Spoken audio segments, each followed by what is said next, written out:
कविता तिवारी ने बहुत बढ़िया कविता सुनाई, भ्रूण हत्या के बारे में जिक्र किया। ये समस्या हरियाणा में सबसे ज्यादा है, पुरुष ज्यादा है, महिलाएं कम है, छोरों के ब्याह नहीं हो रहे। वो एक का 40 साल की उम्र तक ब्याह नहीं हुआ, बहुत दुखी हो रहा था। अपने दोस्त से बोला, यार मैंने तो लगा मेरी वाली भ्रूण हत्या में मारी गई।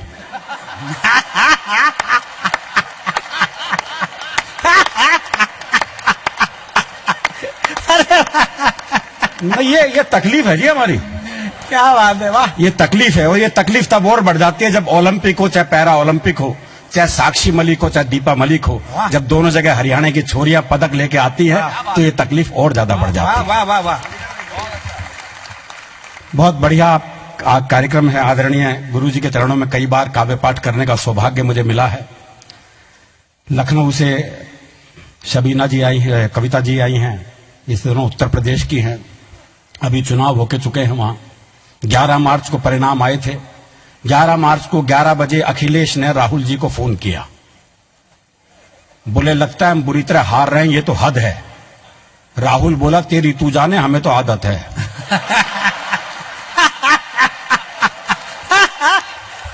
भाई क्या बात है, वाह वाह। एक और फोन हुआ बड़ा महत्वपूर्ण उस दिन। एक फोन मुलायम सिंह जी ने सोनिया गांधी जी को किया। वो मुलायम सिंह जी का भाषण आपने सुना ही होगा टीवी पे कई बार। वो मेरे एक दोस्त हैं वेद प्रकाश वेद, उन्होंने बहुत बढ़िया बात कही। बोले मुलायम जी कहते रहते हैं कि मेरी कोई बात समझता क्यों नहीं, मेरी बात कोई समझता क्यों नहीं। तो एक कार्यकर्ता बोला, जी आप अपनी बात रिकॉर्ड करके खुद समझ के दिखाओ। भाई क्या बात है, वाह वाह वाह। तो जो मुलायम जी ने सोनिया जी को फोन किया होगा, तो सोनिया जी कितना समझी होगी मुझे नहीं पता। उन्होंने फोन किया, बोले तो हाल लौंडे ने हमारे लौंडे के फट्टे लगा दिए।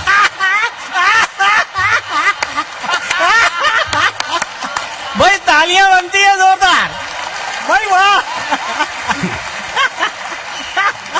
ये है देसी काम। तो कुल मिला के ये उत्तर प्रदेश का चुनाव परिणाम था। त्योहारों का मौसम चल रहा है, क्रिसमस से शुरू हुआ और लगातार त्योहार ही त्योहार हैं। अब क्रिसमस के दिन मैंने सुना है कि सफेद दाढ़ी वाला सांता क्लॉज आता है, लोगों के घरों में गिफ्ट और पैसे वैसे रख जाता है। हमारे देश में सफेद दाढ़ी वाला सांता क्लॉज 8 नवंबर को आ गया था। भाई वाह। और भाई सारे पैसे छीन के ले गया।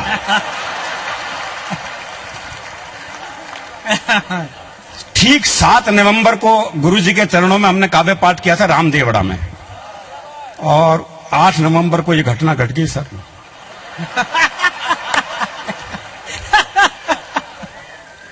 नहीं, नोटबंदी के बाद वो हरियाणा के एक रेस्टोरेंट में एक बूढ़ा पहुंचा तो वेटर ने पूछा क्या खाओगे, बोला पैसे तो मोदी ने खोस लिए, तू ये मेज कुर्सी हटा, मैं तो कलाबाजी खाऊंगा। तो उसके बाद से आदमी कलाबाजी खा रहा है जी। और नोट भी देखा है आपने कैसा है वो। दरअसल अभी तक उस 2000 के नोट से मोहब्बत नहीं हो पाई है साहब। सही है, सही है। देखो ईमानदारी की बात तो ये, मोहब्बत नहीं हो पाई। वो मेरा एक दोस्त तो 11 नवंबर को ही बदलवा लाया था 4000 रुपए, तो अगले दिन पत्नी ने उठाया, बोले लॉटरी कब से खेलने लगे। बोले क्यों, क्या हुआ, बोले तुम्हारी जेब में 2 लॉटरी के टिकट थे, मैंने फाड़ के फेंक दिए। अरे वाह वाह वाह वाह, अरे वाह क्या बात है। मनोज जी, एक लाजवाब तर्क मैंने पहली बार सुना, पूरे विश्व में शायद सबने पहली बार ही सुना होगा जी, नोट के विषय में, कि ये रंग छोड़ता है, इसका मतलब असली है। वाह भाई ये कमाल का तर्क था सर। नहीं, मुलायम मोदी जी तर्क गजब देते हैं, इसमें कोई शक नहीं है। अभी जब चुनाव हुआ उन्होंने जगह जगह भाषण दिया था, 70 साल से विकास नहीं हुआ, 70 साल से विकास नहीं हुआ।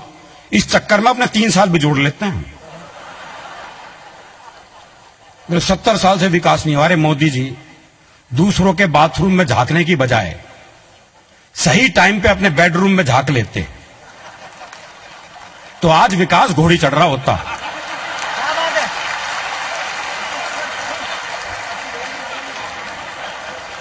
क्या बात। तो ये आनंद का मामला है जी, आनंद लिए जाओ। बहुत अच्छे, वाह। वैसे भी कवि सम्मेलन की शुरुआत तो हरियाणा से ही हुई थी। विश्व का पहला काव्य पाठ हरियाणा में ही हुआ था जी। स्थान था कुरुक्षेत्र, कवि थे भगवान श्री कृष्ण और श्रोता थे अर्जुन। वाह गीता जैसा महाकाव्य वहीं रचा गया, वहीं सुनाया गया। ये विश्व का पहला काव्य पाठ है। इससे पहले आपको काव्य पाठ का इतिहास नहीं मिलेगा। 18 अध्याय सुनाए थे कृष्ण जी ने अर्जुन को। उसके बाद पूछा था बड़े लड़ रहा है या और सुनाऊं? तो फिर अर्जुन को लगा कि लड़के ही मरना ज्यादा ठीक रहेगा। तो हमने तो कृष्ण जी से ज्ञासी वैसे ज्ञान ले रखा है। और पता लगा आज राम कथा में बताया था गुरुजी ने कि कुछ नकली साधु भी होते हैं। आजकल तो ऐसों का चलन ज्यादा हो गया। वैसे वो एक और आपके ही इलाके के हैं, निर्मल बाबा, समोसे ब्रेड पकोड़े गोलगप्पे वालों के ब्रांड एम्बेसडर। समोसे खाए थे? हाँ जी खाए थे। हरी चटनी से खाए थे, लाल चटनी से खाए थे? जी लाल चटनी से खाए थे। ओहो, हरी चटनी से खाना कृपा वहीं अटकी पड़ी है। हाँ चटनियों में कृपा अटका रखी है। वो एक पहुंच गया था बहुत दुखी। बोले बाबा बीबी छोड़ के चली गई, बच्चे छोड़ के चले गए, व्यापार ठप हो गया बाबा, क्या करूं बाबा? तो बाबा ने पूछ लिया, बोले कवि सम्मेलन सुनते हो? बोला हाँ। अरुण जैमिनी को सुना था? बोला हाँ। ताली बजाई थी?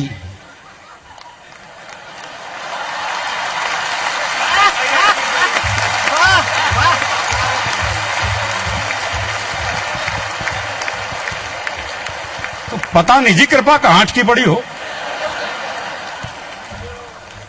एक फिर वो हरियाणा का रामपाल बाबा, पूरी मिलिट्री बुलानी पड़ गई थी गिरफ्तार करने के लिए। अगले के पास खुद की इतनी फोर्स थी। तो वहीं एक पुलिस वाले ने एक मीडिया वाले को पीट दिया था। आपने टीवी पे वो दृश्य देखा होगा।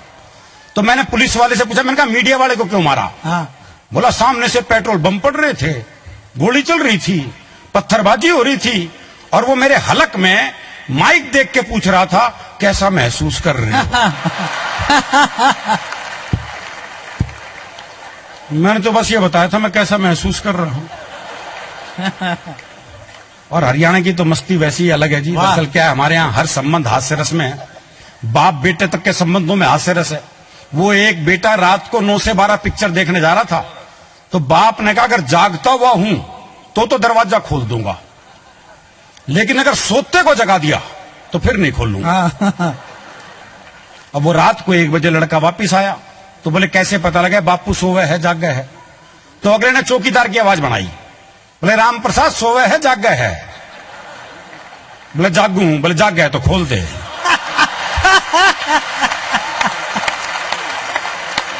वाह वाह जी वाह वाह अरुण भैया वाह वाह। जब बाप बेटे के संबंध ऐसे तो बाकी संबंधों की तो आप कल्पना कर ही सकते हो।